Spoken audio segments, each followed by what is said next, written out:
Hey everyone, and welcome to another Game Explained Q&A. I'm your host, Derek Bittner, and I'm joined today by Belle Lame to answer your questions about Pokémon Sword and Shield. I put out the call yesterday on my Twitter, but I wanted to try to answer as many as I could while still abiding by the Pokémon Company's embargo. I also avoided any questions I answered in the review itself, so be sure to watch that. And thankfully we have Amy here, so I'm not just talking to myself. So, Amy, whenever you're ready, give me the first question.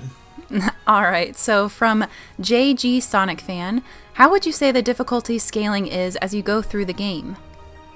Honestly, I think it's pretty fair. You have the experience share now, so I never felt like it was necessary to really grind my Pokemon, and the game's been kind of balanced around that experience share, which I kind of talked about in my review. But the difficulty, I did lose Pokemon as I was playing through the early gyms, specifically when I had to take on Dynamax Pokemon. Sometimes they could catch you off guard, depending on how your team makeup was, but by the end, I wasn't having too much trouble, and you can expect the same set of levels, the same how high the levels get that through a typical Pokemon adventure. It doesn't really change anything here. By the end, you're going to be around the same level that you can expect from other past Pokemon games. Okay. Jaden Balmer asks, thoughts on Wild Area's visuals? From what I've seen, they range from pretty alright to downright primitive, which is strange because towns and routes look fine. Honestly, I think it looks fine. Wild Area looks fine. You're not going to get any kind of crazy designs or anything like that, like you might expect from the Xenoblade Chronicles games. Like, it's not going to be like, oh wow, look at this. They really do feel like little mini sections that are like, okay, here's this little area, and here's the Pokemon wandering around inside, and here's an island, or here's a sandy section, or stuff like that. Where it gets more interesting is how they just change up the weather effects each time, which also affects which Pokemon you're getting from these different areas. But otherwise, it looks fine. I never thought it looked bad at any one point. Yeah, a lot of people point out certain trees, but you want those trees to be very easily recognizable so you can get the berries, because you need the berries for other things. So again, it never bothered me, and I don't think it looks amazing, but I still think it looks fine. Switchlet says, is Pokemon Refresh Ami in the game? If not, does Pokemon Camp feel like a upgrade or downgrade? It's not in the game. Pokemon Camp is basically your replacement for those type of activities, but it does not go as far in as those, I believe. Like, you can't really pet your Pokemon, at least not in docked mode. You can talk to them. You can, have different toys that you can toss around that they'll chase and bring back to you. And of course, you can do the whole curry thing. And as I said in my review, curry is extremely powerful in this game in that you make some up, you give it to your Pokemon, and for the most part, you're pretty much going to get a full heal that takes care of any status effects as well. It's pretty potent, but it's not like after each battle, you have to dry them off and clean them if you want to, and stuff like that. It's not as intrusive as that. You can set up the Pokemon Camp whenever, but it seems it's less hands-on than past ones, and kind of just a neat way to still interact with your Pokemon, but not to the same degree as Refresh and Ami. It's probably a little bit more difficult without having the touch feature be there on all modes of gameplay.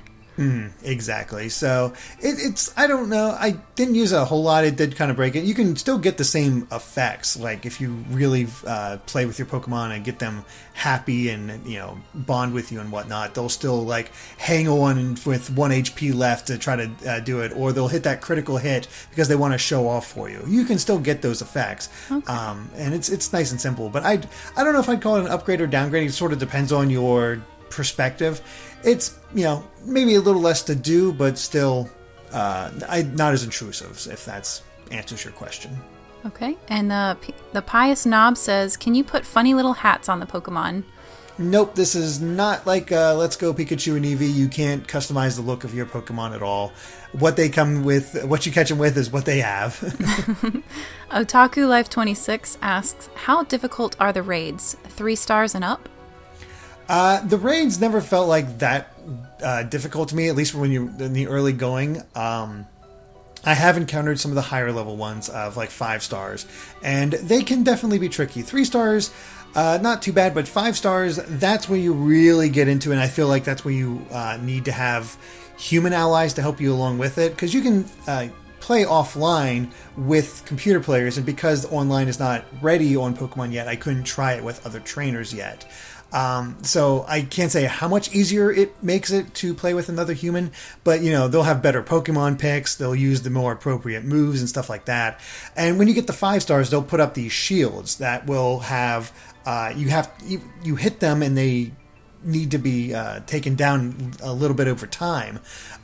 So each hit knocks off a little section of that shield. And when you break it, you do a little bit of damage as well. But the person who's also Dynamax can take off 2 of those little slots for the shield and actually still do a little bit of damage to the Dynamax Pokemon. But it definitely takes a bit, and I haven't actually successfully defeated a 5-star Pokemon with any of the raids with the computer players. I don't know if I need to be a higher level myself in order to do that, but my Pokemon are around level 75 or so at the moment, and I haven't done a lot of raids yet. I've been working on some other things within the game. But it does seem like it can be at least a little challenging, especially for the 5-star. But if you got a good, well-worked machine, know what you're doing with your team, it could definitely... I don't think it'll be that bad, but they can catch you off guard because they'll get rid of status effects. Every time they take out a Pokemon, the storm grows harsher, so if you don't want to lose too many of your allies, because they can come back after a few turns if somebody does get knocked out. But if they get knocked out again, well, that storm's growing stronger, and you might lose before the 10 turns, even if all your Pokemon are still, awake and not knocked out. So it can be tricky, and it's hard to say too much about the balancing because, again, I haven't played with human allies, but I do think it'll be a little easier depending on who you're playing with. So makes sense. From Lil X Videos, is the performance really that bad? And if so, does it take away from the overall experience of the game?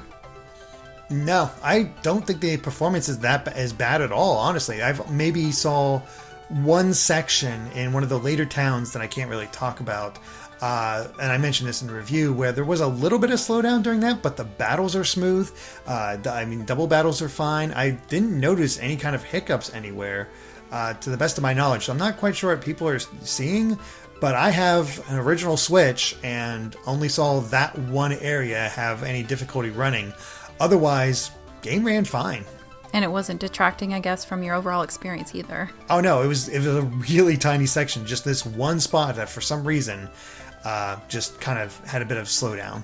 Okay. It wasn't even like battle or anything, it's just like a part in a town. I see.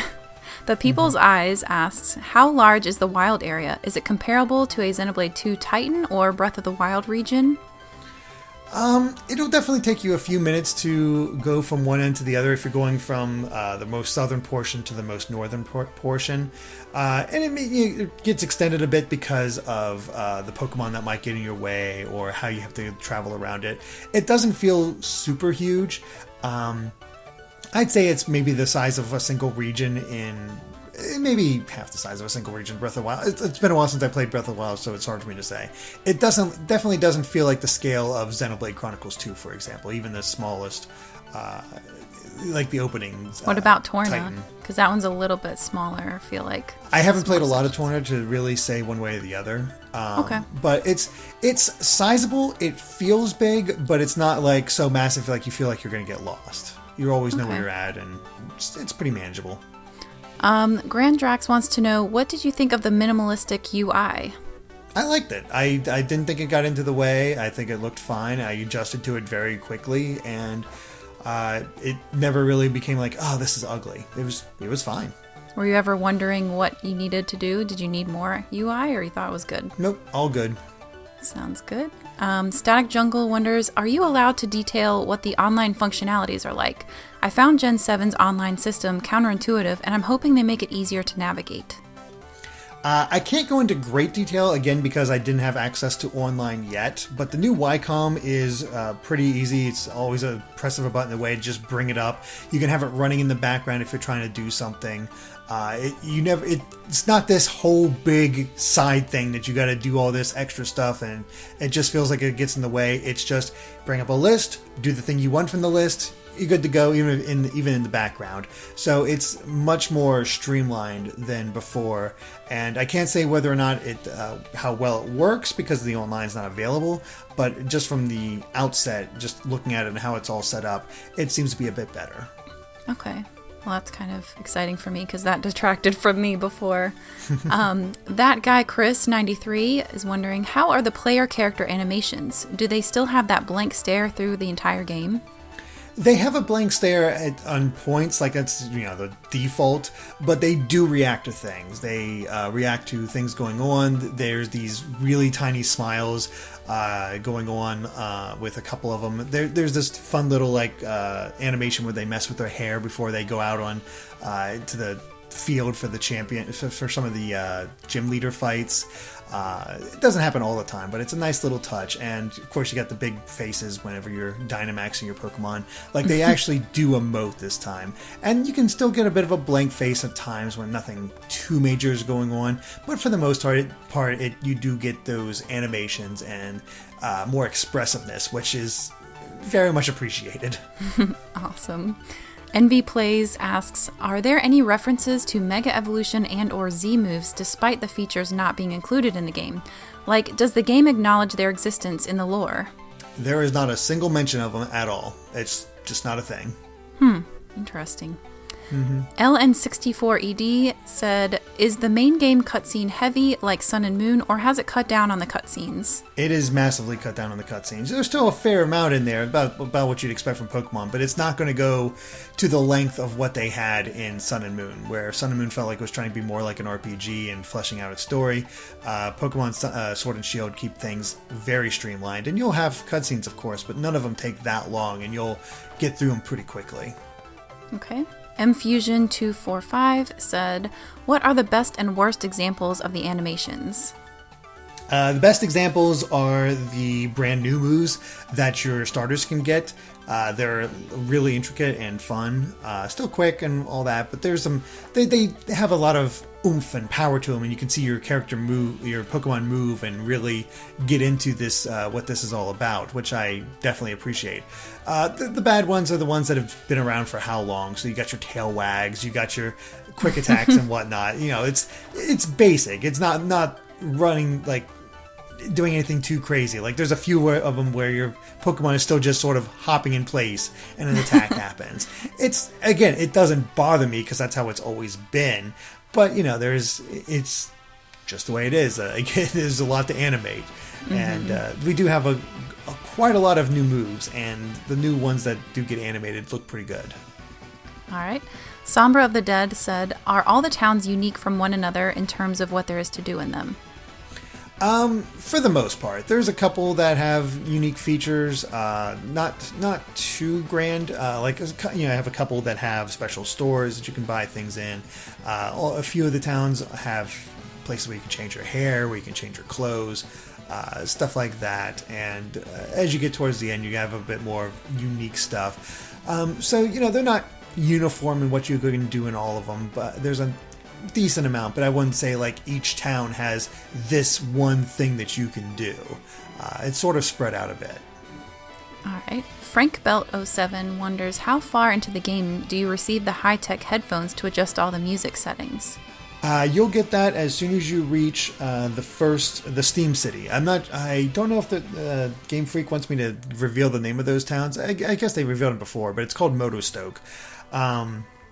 Once you reach that Steam City, right after you finish the wild area, there's a certain shop that you can talk to somebody at, and they'll give it to you. It's not something they give you right away. You have to talk to somebody specific, but if you talk to everybody, it's really easy to find, and you can use those features. So depending on how quickly you're trying to get to that section, you could probably be there within the first 3 hours or so, even less, even if you're rushing. So it won't take long to get those features at all. All right. Pichu's Cute Zero. I'd like to know about frame rate and how glitchy it is. Also, playtime. I've heard and seen awful things about all three. Never had a problem with the frame rate other than that one place. Never encountered a single glitch in the game, so I don't know where you're hearing anything about that. As far as playtime, it took me about 30 hours to complete the game, and that was searching everything, talking to everybody. Is that including post-game stuff? No, that's not. I did not include post-game. That's from me starting the game to me finishing it. But also, I only spent 4 hours of my playtime in the wild area. That was me just doing a quick look, glancing around the wild area, and then moving on in order to continue through the story. So you could easily increase that if you need to, if you want. Because there's a couple times it's like, we can go back to the wild area and catch better Pokemon now, and you can choose to do that or not, because you can access the wild area pretty much whenever. It's just because the easy fly technique, and it's about 30 hours or so, which does feel a little shorter. But the other thing to keep in mind is we do have that new experience share where you're constantly getting it, and since it doesn't have to worry about grinding or anything like that, you're just constantly moving forward. So it seems fair. Okay. Flope or Floppe 1997 asks, is it true that cutscenes are laggy? Nope. Again, I don't know where these coming in, the having lag or anything like glitching, that. Yeah. A lot of people are worried about that. Keep in mind, though, I have played in dock mode the entire time just because I need to record. I didn't play much in handheld, so maybe that's the case where it's laggy. I don't know, but it was completely fine. I never saw anything wrong with any of the cutscenes or gameplay. That's good to do. Very good to hear. Miss Fushi Gaming wants to know, when you get on a ladder, does the game world pause? I saw a video from someone who got an illegal copy of the game and this occurred. Is this true? Yes. It doesn't happen a lot because there's a couple ladders, and usually they have you pretty self-contained. But there was one section where I saw a trainer that did move around, and as I was going up the ladder, they paused completely before I got to the very top. It's a thing. It didn't bother me. It was just sort of a thing that happened, and there it was. I'm having a hard time imagining that. All right. Ryan the Gamer 150. How's the HD rumble? Honestly, I don't think there's that much rumble in this game. There's a little bit of shaking here and there, but it's not a big thing whatsoever. Honestly, I kind of forgot about it. Gyarados is back, asks, are you able to fish anywhere, or is it only in certain locations, similar to how it works in Sun and Moon? Only in certain locations. You'll see those same sort of pools of water that you can access and fish from there. But the upside is that you immediately have the fishing pole as soon as you start the game. So as soon as you start seeing those spots, you can fish there, get the Pokemon that are under that water, and move on. So it's not too bad to fish. And there's a lot of spots, even in some of the towns, you can find fishing spots. So it never felt limited to me. Okay, that's nice. Bobby Corn wants to know, how much time is dedicated to slow, unskippable animations, and how long are loading times? That was always a huge problem for me with the other games. Is it annoying?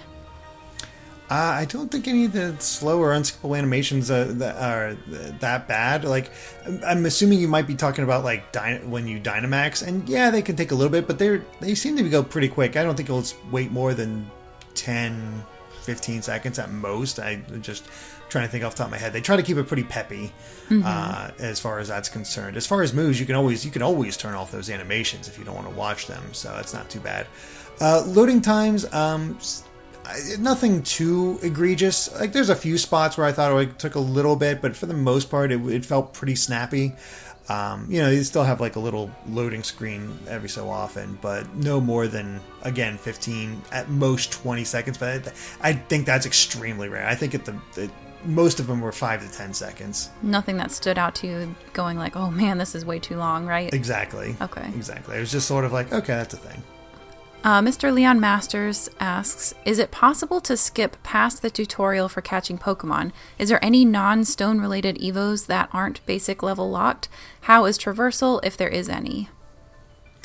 Alright, so for the first one, is it possible to skip past the tutorial? Yes, because the game will automatically take a look at something. So you know how they give you those little tutorials, here's the Pokemon Center. Do you know what you're doing? Yes. Okay, then we'll skip that. You're good to go.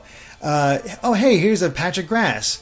I should teach you how to catch Pokemon. Oh, wait, you've already caught Pokemon. Never mind, we'll just keep going. It's very snappy and very nice that it's there if you need it, if you're a first timer and you haven't learned how to catch Pokemon yet. But if you've already caught Pokemon, which you will before that point, you're good to go. You'll be able to skip right past it and be in really good shape. Is there any non-stone? I don't know exactly about that. I'm still learning about how to evolve a lot of the Pokemon as far as the evolution question. But yeah, and as far as traversal, it's fine. I mean, it basically comes down to either running, biking, or using the fly technique. And even that's like how you use Corviknight is just go to the town map, pick the town you want to fly to, go. That's simple. That simple. So does biking replace surfing then? Yes, because you eventually get an upgrade where it inflates tires and you can go across water. Okay. Victory Star 926. What's your favorite song in the game so far?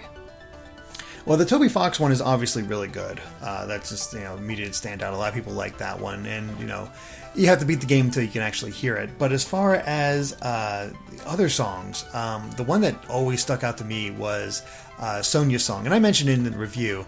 I didn't play it because it's always doing a story cutscene for her, so I didn't want to have the clicking, and you don't have that elsewhere yet. So I would have put it in the review, so I can't unfortunately show that off. But she has a really great theme that I just immediately grasped onto, and she's a fun character. And yeah, that's probably one of my favorite songs. There's a lot of other good ones too, like the one fairy gym town that we've always seen in the middle of the woods. I think that has a great song. A couple other ones have some great music, and the battle music across the board I think is pretty fun because how they mix in the cheers and chanting as you're playing. There's some fun songs in here. Cool. Looking forward to checking that out. Ultimo Black Mage. Is red ginger hair an option straight away or unlockable like Sun and Moon? How much punk goth styles of clothes are available for both male and female trainers? And can you trade between your saves of different versions of the game? Sorry if that's too many questions. Red and ginger hair is available right away. So as soon as you get there and you have the option to change up your hairstyle and all that, you can choose red. It has a nice long list. Oh, that's nice. Eventually I did choose the red hair for my character. As far as punk and goth styles, there's a few. They have like sort of torn shirts, and they got these like leather coats that you can get, like these punk leather with studs in them and stuff that I wore a bit. And you can definitely get more of a punk style for your clothes. It feels like they were definitely going for the British punk look for a lot of them, which I like the Kiss band, like that kind of. Maybe not quite like that, but it's sort of a similar idea, where they were like that punk scene from like late 70s, I think, from UK. Gotcha. But as for being able to trade between your saves of different versions of the game, I don't think so, because you need to be able to actually interact with the other person. So if you have two separate switches, you'll be fine. But you can't trade between your saves on a single switch. I'm pretty sure of that. Yeah, it seems like it would be kind of hard to set that up. DB Sezi, I hope that's pronounced right. Do you like the rivals in the game, Bed, Marnie, and Hop? Hop, I mentioned these a little bit in the review, but Hop starts out going a little bit more depth. Hop starts out a little like Barry from Gen 4, always on a rush, always there, talking about his brother, but he does have a character arc, and by the end, I softened on him a bit, and I did actually enjoy what he went through and his whole thing. He was fine. Bede, he's a great jerk rival, has his own kind of arc that he goes through. Seems to come out of nowhere to a degree, but I like the lead up to it, and I like the other character he has to interact with that I think makes for some fun bits in there. Marnie, unfortunately, I feel gets used very little. She has an interesting backstory in what she's trying to accomplish as far as going through the gym challenge, but they don't focus on it until way later in the game, and by that point I was like, oh right, she's in this. Okay. Cloud and Collect wants to know, how long will it take to unlock trading? About an hour, if that. Very little. Oh wow, that's quick. Yeah, basically by the time you get to Professor Magnolia's place and do the second battle with Hop, you'll have access to the Wycoms, which means you'll have access to trading and all that stuff that involves. So easily within the first hour. Cool. Plushy Queen says, do bottle caps make a return? Is there a way to change IVs? Is there an IV checker? Thanks. I'm not sure how much of this one I can actually answer looking over the embargo a bit more. All I say is that there's a lot of stuff that helps out with competitive play. And I think those who are more into the competitive aspect will really enjoy that. And yeah, I think if you're looking for something, it's likely there, is all I'll say. Okay. From Righteous Forest, how badly do you miss having a second screen? Honestly, I didn't notice. I liked having, playing the Pokemon on a nice big screen. Didn't have to worry about it. I always use buttons anyway, so it didn't bother me not having that gone. And it was so quick and easy. It didn't really get into the way of the UI because it was, again, so minimalistic. So it just kind of worked, and I thought it was really well handled. Nice. The Yokester1231, are save files cartridge-based or Switch profile-based? Can I have 2 separate characters on the same cart using 2 separate Switch profiles?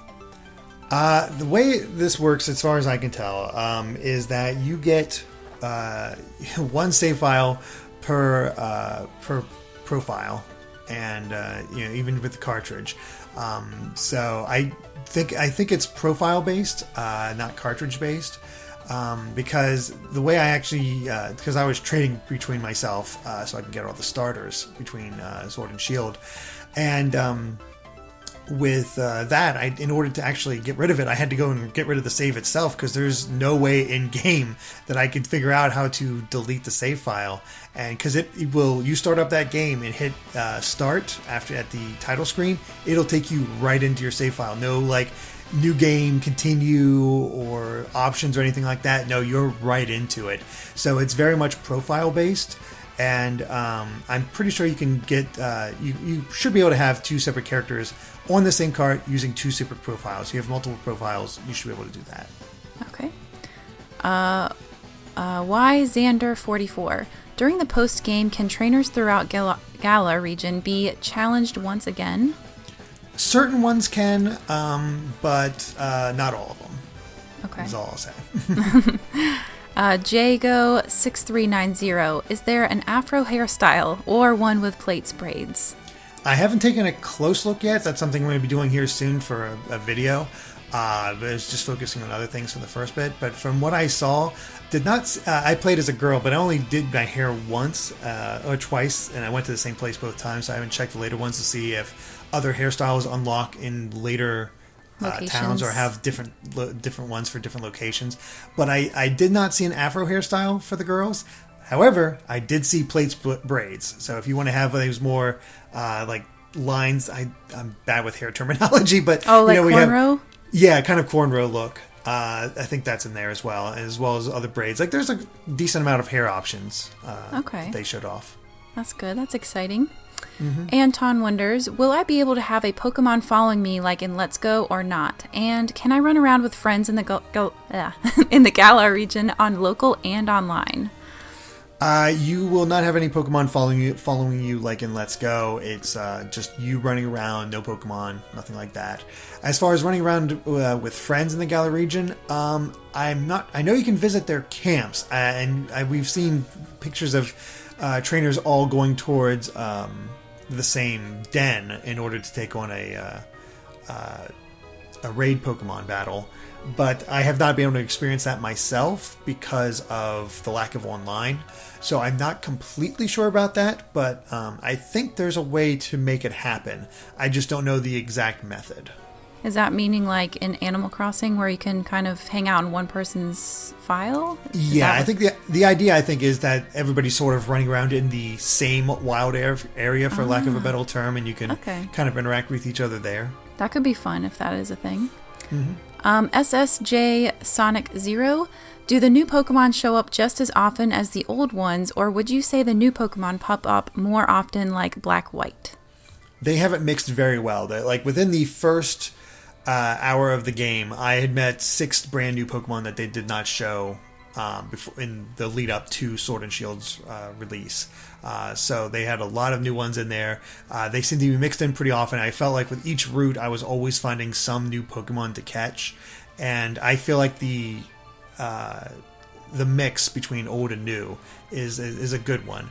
I do find that in terms of the wild area, mostly get more old Pokemon in that area. You get a few of the newer types in there, but for the most part, I think that's where you get most of your classic Pokemon, your returning ones. But that's also cool because you can catch Pokemon that are already evolved in the wild. Like you can catch Machamp, you can catch other third evolutions like Shiftry.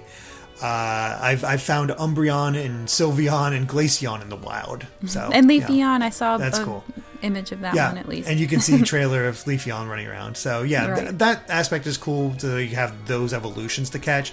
But for the most part, along each of the new routes or the other routes, they have a good mix between old and new, which I think kind of favors the new a bit more. But don't quote me on that one. It felt like a good mix as I was playing, though. Cool. DFran69 asks, are bagpipes heavily incorporated in the music? Unfortunately, from what I've heard, nope. I don't think there's any bagpipes in the music as far as I remember. So, sorry. Infinity Surface, is it easy for newcoming returning players to jump right in if you haven't played a Pokemon game in a while? Oh yeah, super simple. It guides you right in there, has all the new stuff that you need to learn as it brings up, and this is a super easy game to get into.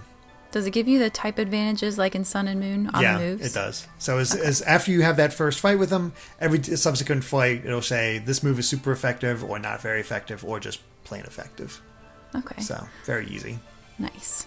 Ruckus 3K, how can you find ingredients for the curry cooking part of the game?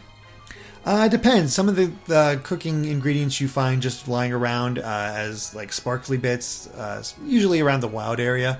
Otherwise, there's some certain people that you can talk to in order to buy different types of food that you can mix in yourself. And that's the two methods I've found. So either find it in your wild area or just buy it elsewhere and you can use it to make up the different curries. So they're not usually gifted by NPCs or anything like that? No, not really.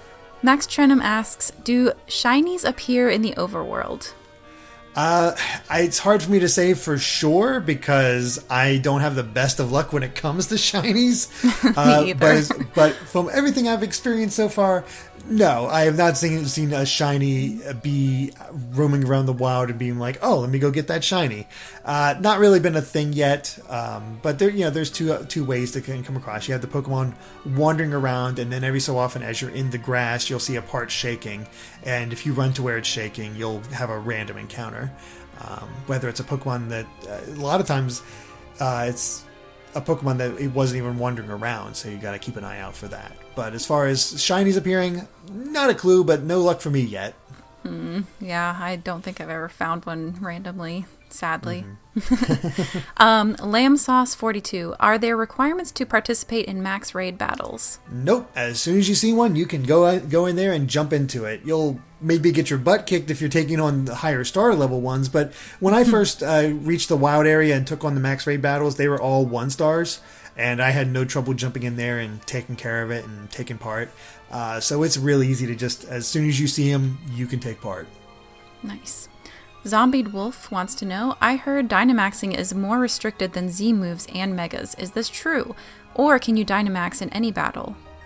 As I stated in my review, Dynamaxing cannot be done wherever. It can only be done in the gym battles and during max raid battles as far as story-wise. But when you're fighting another trainer, like doing online or locally or however, that option is available. But for every other trainer that you fight in the main story, it's not available unless you're in a gym coliseum or taking part in a max raid battle. So it is a bit more limited, which I like. It doesn't force it down your throat as much. It doesn't become this like super powerful thing that you can do every time and just, wreck things, like with Mega Evolution, for example. It might not make sense in some locations, too, that aren't super big.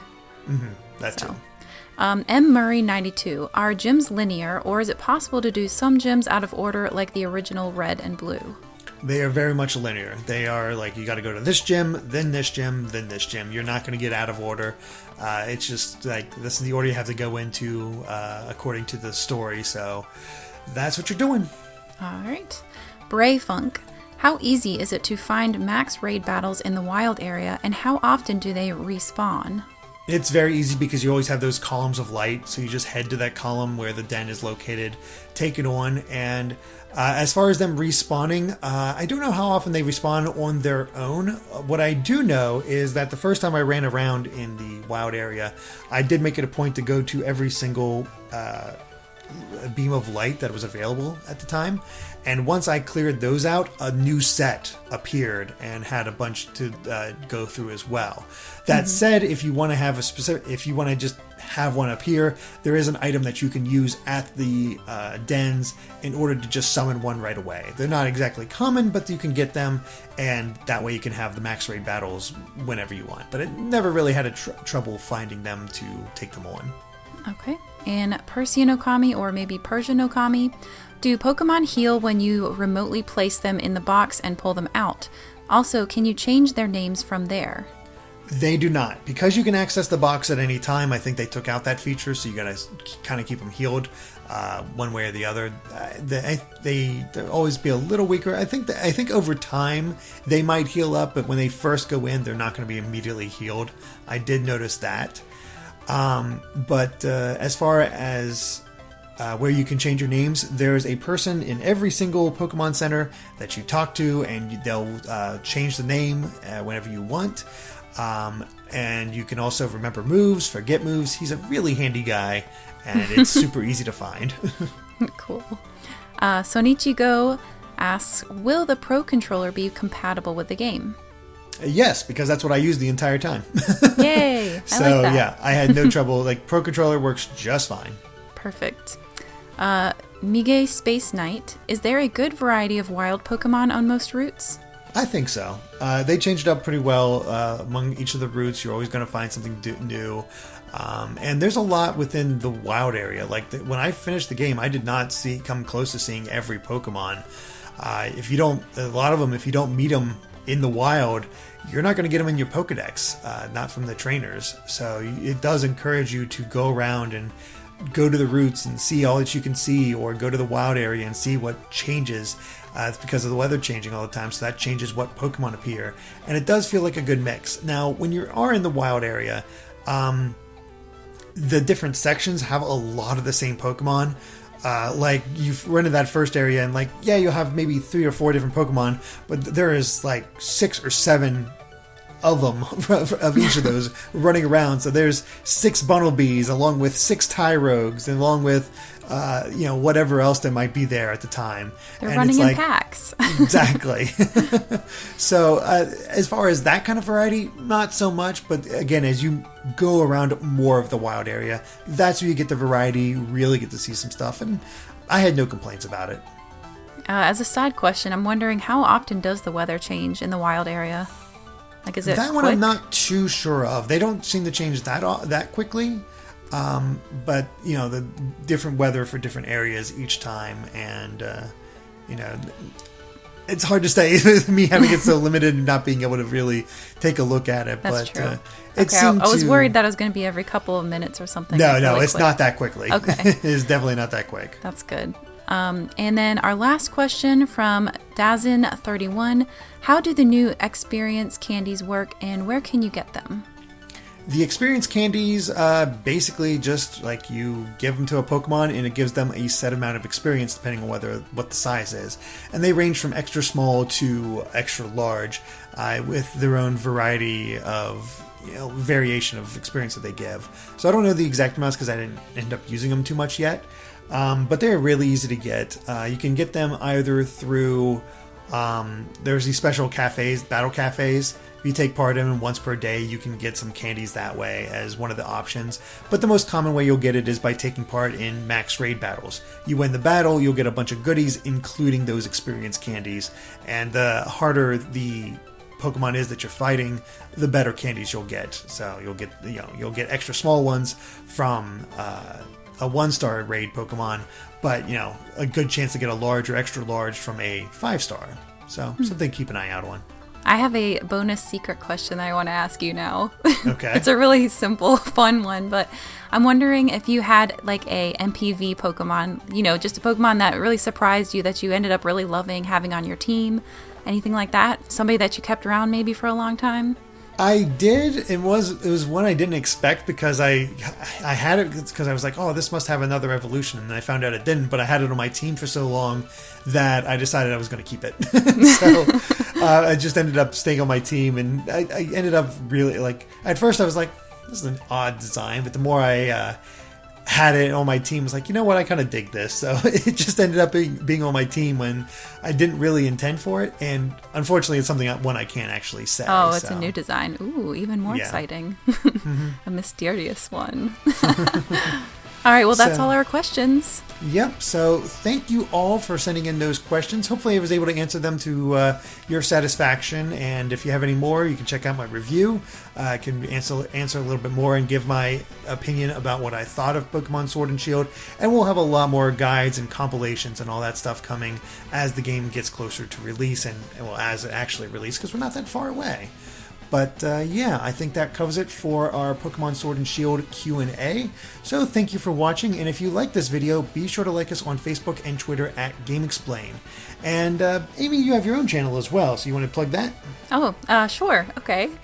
So you can find me on YouTube at Bellaim, BELLEAIM, and I'm also on Twitter and Twitch. So thanks. Very cool. And of course, be sure to subscribe to GameXplain for more on Pokemon and other things gaming as well. Until next time, bye. Bye.